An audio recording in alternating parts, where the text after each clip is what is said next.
What I'm going to go over today is LinkedIn and their features that they've built into their website for people trying to find work. This is a great place that I've found and actually gravitated more to go to look for work, especially in these times of COVID when so many people are out of work. We're all looking for work. I myself am looking for work. I've been using a lot of different websites, but I've more and more have started gravitating, like I said, towards using LinkedIn. Now in the upper right hand corner, you'll notice it says premium free. You can try. This is their subscription service that they sell. It is quite expensive. I subscribed to it a couple years back, but I found that it's not really, I didn't really use it for what it can do. The free functions are more than adequate. Now, this is everything on my profile in LinkedIn, and I'll talk about this a little bit more coming up in a second. Is everyone can see it. I'm not hiding anything. I'm not making certain things exclusive to people or to employers. Now, there are people who are working for organizations that are employing people.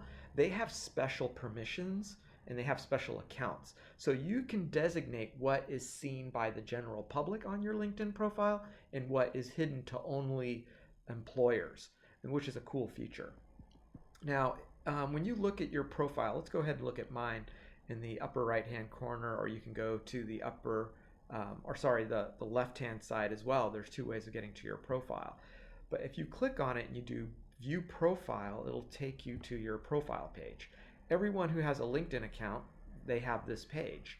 And you can do some, kind of nice things with it to kind of personalize it, like add a banner, like you see I have a coding banner up here. You could add a picture of yourself.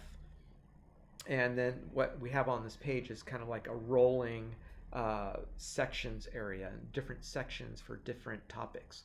For example, the top obviously is, where you currently work, if you're employed, or your last position, your status, if you're open for work, if you're looking for work, if you're not looking for work, and you can have it so only recruiters, or it'll say only recruiters can see this section. So once again, I'll show you how you can modify that in a second. But there's an about section where you can talk about yourself. Featured, within this featured section, I put like my resume and CV and administrative philosophy, teaching philosophy, things like that can go in there. It's basically a holding bin. And you can add documents here. You can edit the section. You have a dashboard that kind of talks about how many people are actually looking at your profile, which is kind of cool. It lets you know if the work that you're doing is actually getting any traction.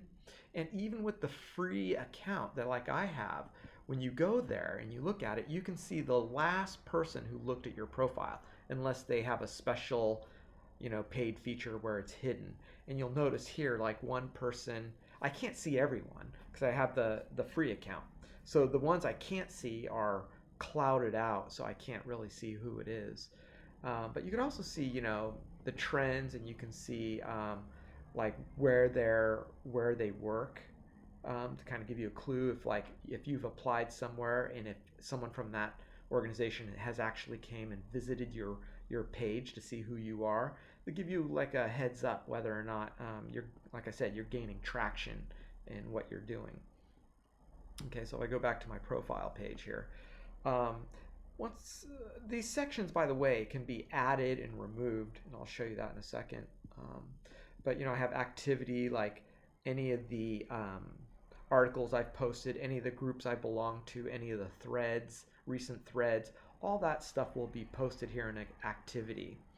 You can have an experience section, and this is really, really cool because a lot of companies now have, when you fill out applications for them, they have what we call an API, or it's a little bit of programming code, which allows them to use your LinkedIn profile information to populate their application, which saves you a lot of time. And I fill out about 5 to 10 applications a day. So, that saves me a lot of time in filling out all this stuff, like my previous experience in education and stuff like that, which is really cool. Scrolling down, education section, licenses and certificates, skills that you have. You could even take skill quizzes to be endorsed by LinkedIn, which shows up here. Also, anyone that you have a connection with in LinkedIn, like a previous employer, coworkers, whatever it may be, they can actually come in, view your profile, and add endorsements of skills, which employers can see, which lets them know that you're a highly qualified person, which is really nice. A feature that is really cool also that they've added recently is recommendations, where you can add name and email address of a previous employer, and it will send them an official email from LinkedIn asking for a recommendation, which shows up here. And once again, this can show up in any of these applications that you're filling out for other organizations that have a tie-in with LinkedIn. So that's it saves a lot of time. Accomplishments, any publications, languages, stuff like that, interests that you may have, any organizations you belong to. So it has a lot of information on here. Now in the upper right hand corner, actually, if I go down a little bit, there it is. If you start to scroll down just a little bit, this banner changes up here at the top of the head of the page, and they say add profile section. If you click on that, you can add sections, like the about page, featured. You can do posts, articles, links, media. There's all kinds of things you can add. I only have some of the sections included in my profile. You can add as many more as you like. Also, in that little pull down, once you scroll a little bit past your, maybe the top third of the page, there's a more button here, and you can share your profile directly with an employer, or a potential employer, I should say. You could save your whole profile as a PDF and then send that to people. And also you can build a resume on here. And the benefit to building a resume on LinkedIn is that these companies that can tie into LinkedIn, that's one way of auto-populating an application. But another way is a lot of these organizations have their own, you have to fill out a form. And you have to basically copy and paste all your information from your resume or CV over to their application, which takes a lot of time.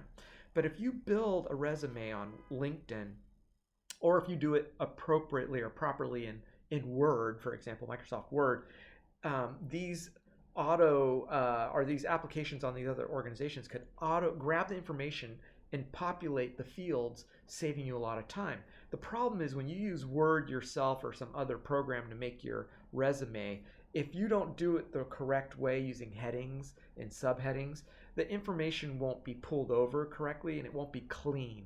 So it'll take a lot of massaging or cleaning up, which takes time. If you build your resume on LinkedIn, it will go over almost flawlessly. So that's a benefit to using the resume builder on LinkedIn. Now, if we go over to jobs here, the jobs page, this is where you can find jobs that they think you qualify for, or you can just search for jobs. For example, right off the bat, you see all the jobs that they're basing your search history on, information in your resume that you have, or your LinkedIn profile. It's using that information to build this recommendations page for you. And it can go on forever. I mean, there's going to be tens of thousands of jobs on here. And what's really, really, really cool is some of these jobs have something called Easy Apply. And if we look over here to the right-hand side of the screen where it says Cloud Native Technology Director, it says Easy Apply at the bottom. And if I click that, it's only 2 or 3 clicks and I've applied for the position, because it uses your LinkedIn profile. Hopefully you have filled it out, so you have enough information in there.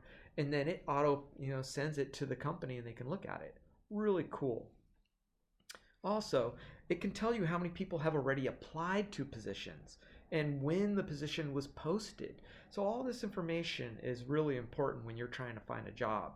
If you're applying to something that has a god-awful amount of people who've already applied to it, you have less odds of getting that job, obviously, right? So, you can find jobs maybe that other people have overlooked, that, might be a little bit out of your comfort zone, but no one's applied to, like this one up here, the Dean of Instruction High School. It may be in a different region of the country that, you weren't looking in before. So it's a great place to find potential jobs that you may not have found anywhere else. Also, you'll notice it says, for example, here, the Director of Interprofessional Education. It will tell you if there's anyone that or anyone from an organization that you are associated with that works there. So then maybe you can reach out and contact them, especially if it's someone you know. Like I have one connection at this place here. Actually, it's a previous student of mine, and you can talk to them, outside the normal channels, and maybe they can pass your name off to the recruiters at that organization. So it's a good way to maybe get a leg up in an application, whereas you can't usually find that with other headhunter organizations or directly applying. Now, you can also, there's something called My Jobs. I'm not going to go to that page and show you, but it basically lists all the applications that you filed with LinkedIn, so you can kind of go back and check the status of it. The next one is job alerts, and that's kind of cool. Anytime I do a search right here, for example, and I have two job searches, education and webmaster, when you do a search, it gives you the option of saving that search, which is kind of cool. Actually, let me take this and do that. And when you do a search, it will allow you to save it, and then you can email yourself. It says it right here. Job alerts, right now it's off. But if I were to go ahead and turn that on, it says, how often do you want the alert to come? Daily, weekly, whatever. Do you want it in an email or just a pop-up notification? Really great feature. So that way you don't even have to go to the website. It just sends you an email or sends it directly to your phone, right? Which is kind of cool, of any new job. So you get like immediately notified, giving you maybe a leg up, right? That's kind of cool. Also, there's a ton of filters, just like any other website, job type, company, experience level, date posted, all kinds of stuff. Also, the LinkedIn features, you can just do easy apply and just show the jobs with easy apply, so you can get your name out there really fast and maybe, potentially get a job. Okay, let me go back to jobs here. The main page. Salary, I haven't really used that feature, but it's more like if you want to look for something because you have requirements for how much you have to make, you can do that. Interview prep, I've not played with this very much, but I suspect what this is giving you tips and tricks on when you do interview. Let's take a look at what the page looks like actually really quick. I'm just kind of curious. Like I said, I haven't used it, and there's going to be some features I haven't used. Oh yeah, common questions. This one's a big one. What's your greatest weakness, right? And I always help my friends with this one. But and they kind of give you like feedback, like how do you answer these questions? And it looks like it's kind of like a tailored thing, like a course. Really cool. Like I said, this will definitely give you an edge. I'm probably going to come back and visit this in a little bit, but I've gone through so many interviews. I'm sure you have as well. You probably know many of these things, but you might learn something new, right? It's kind of a neat feature. Going back to jobs, interview prep, and what do we have under more here? Possibly nothing. Okay, well, my website's thing here is a little bit slow. Yeah, resume builder, which we already talked about, in application settings. Now, going back to my profile, there's one last thing I wanted to show you that I mentioned earlier, which I forgot to show you before I end this video. And that is, when you have your profile, there are sections that you can turn off. So only like the employers can see certain stuff. Actually, where is that section? It's supposed to be on the right hand side. Add profile, edit. Oh, here it is. It's edit public profile and URL. So when you go into this section here, this is kind of like what the overview looks like. But on the right hand side, there's a visibility. And I had mentioned this, that employers can see certain things. As a matter of fact, they even say first degree connections can see certain things. Those are people you work with right now. Or you could just make it completely open, like I have mine. But you can turn off and on. You can tailor it, to kind of only certain people can see certain things. And because a lot of people are very concerned about their privacy on the internet, and especially when you put, a lot of your information and trust in a website like LinkedIn, which is, by the way, owned by Microsoft. So I think it's relatively safe, but some other people would argue because Microsoft owns it, it's actually less safe. That's for, you to kind of determine. Also, create public badge. I've never played with that, but that is something you can look into as well. Once again, I hope you found this video interesting. If you've not looked at LinkedIn as a way of finding a job, hopefully I've opened your eyes to it. I think it's a very powerful tool for many of us and gives us a leg up finding a job. So I hope you appreciate the video. Subscribe if you like it. Check out some of my other videos.